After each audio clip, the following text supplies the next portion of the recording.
Hi, I'm Kelsey Mays for Cars.com, and we're at the Detroit Auto Show checking out Mercedes' new CLA class. This is a new entry-level car that Mercedes says will actually slot underneath the C class to go against the likes of the Acura ILX, the Buick Verano, and the Audi A3. Let's check out what differentiates it from the rest of Mercedes' lineup.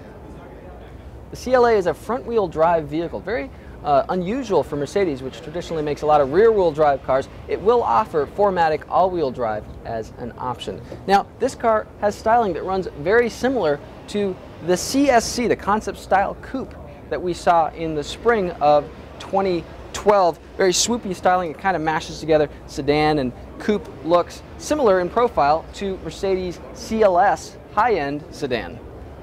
Now, the CLA is about 1.5 inches shorter in wheelbase versus the C-Class, but it's actually longer bumper to bumper, and width and height remain similar. So does interior volume in roughly the same ballpark, Mercedes tells us. Definitely you get in, you find fewer features than in other Mercedes vehicles.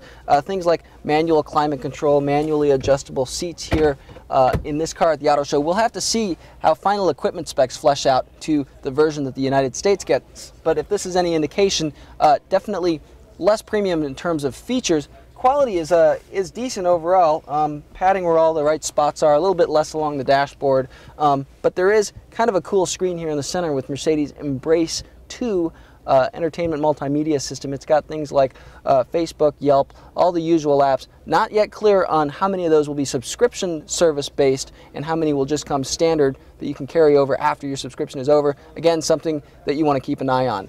Visibility, something else I'm thinking about. The rear window, pretty small, not that easy to see out of. The side windows, though, have decent space.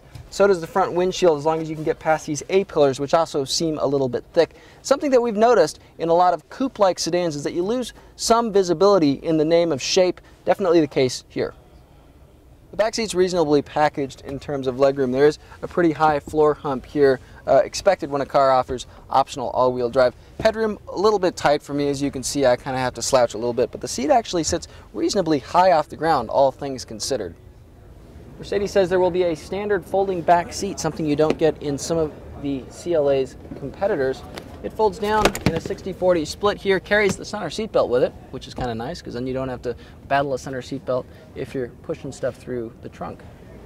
The CLA goes on sale this fall with an estimated starting price of around $30,000. That's a good amount less than the C-Class is right now. Drivetrains will include just a 2-liter inline-4 that's turbocharged, good for 208 horsepower, 258 pounds-feet of torque. It routes power to the wheels through a 7-speed dual-clutch automatic transmission. Stay tuned to see how it drives when we report that later on.